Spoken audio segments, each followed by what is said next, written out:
మరి అనేకమైనటువంటి తప్పులు జరిగినాయి, అనేకమైనటువంటి నేరాలు జరిగినాయి, అనుకున్నటువంటి తెలంగాణ సాధించుకోలేదు.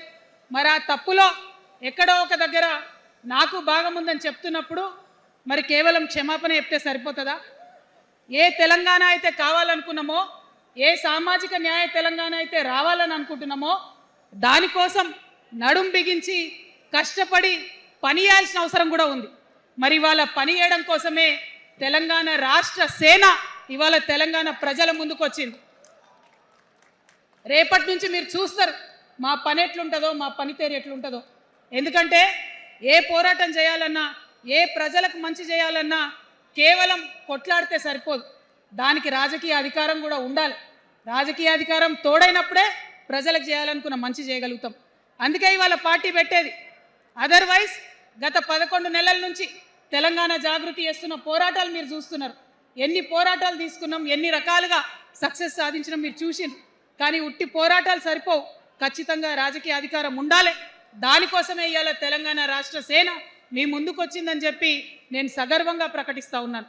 మరి ఈ పొలిటికల్ పార్టీ ఏదైతే తెలంగాణ ప్రజల కోసం వచ్చిందో అది టెక్నికల్గా అధికారం తెచ్చుకోవడానికి, ఎన్నికల్లో పాల్గొనడానికి డెఫినెట్గా బాగుంటుంది. కానీ దానికి ఒక ఆత్మ ఉండాలి, దానికి ఒక నేపథ్యం ఉండాలి.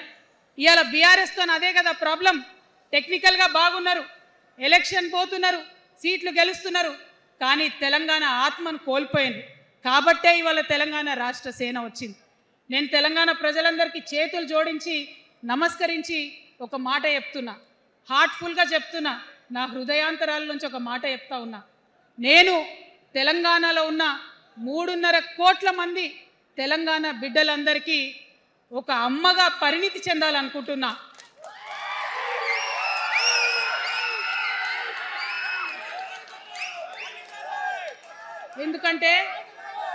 ఎందుకంటే ఒక అమ్మతనంతో పరిపాలన జరిగినప్పుడే బిడ్డలకి ఏదైనా కష్టం వస్తే అమ్మ హృదయం బద్దలవుతుంది. అటువంటి దుఃఖంతో పరిపాలన జరిగినప్పుడే, అటువంటి సంవేదనతో పరిపాలన జరిగినప్పుడే, అటువంటి ఆర్తితో పరిపాలన జరిగినప్పుడే రాష్ట్రం ముందుకు పోతుంది, రాష్ట్రంలో ఉన్న ప్రజల కష్టాలు తీరుతాయి.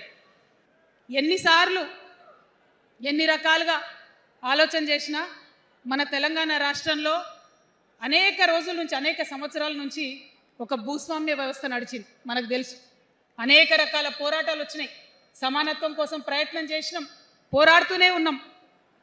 అది రైతాంగ సాయుధ పోరాటం కావచ్చు, ముల్కీ ఉద్యమం 1952 కావచ్చు, 1969లో తెలంగాణ ఉద్యమం కావచ్చు, తర్వాత వచ్చినటువంటి నక్సలైట్ ఉద్యమం కావచ్చు, అనేక సామాజిక ఉద్యమాలు, ఎందరో మంది మహానుభావులు, ప్రొఫెసర్ జయశంకర్ గారి దగ్గర నుంచి మొదలు పెడితే చాకల ఐలమ్మ గారు, దొడ్డి కొమరయ్య గారు, ఆరుట్ల కమలాదేవి గారు, రావి నారాయణ రెడ్డి గారు, సురవరం ప్రతాప్ రెడ్డి గారు, దాశరథి గారు, కాళోజీ గారు, నక్సలైట్ ఉద్యమంలో గద్దరన్న గారు, గణపతి గారు, మారోజు వీరన్న గారు, సాంబశివుడు గారు, ఇట్లా అనేక మంది పోరాటం చేస్తే అంతో ఇంతో సమానత్వం ఇప్పుడు వచ్చింది.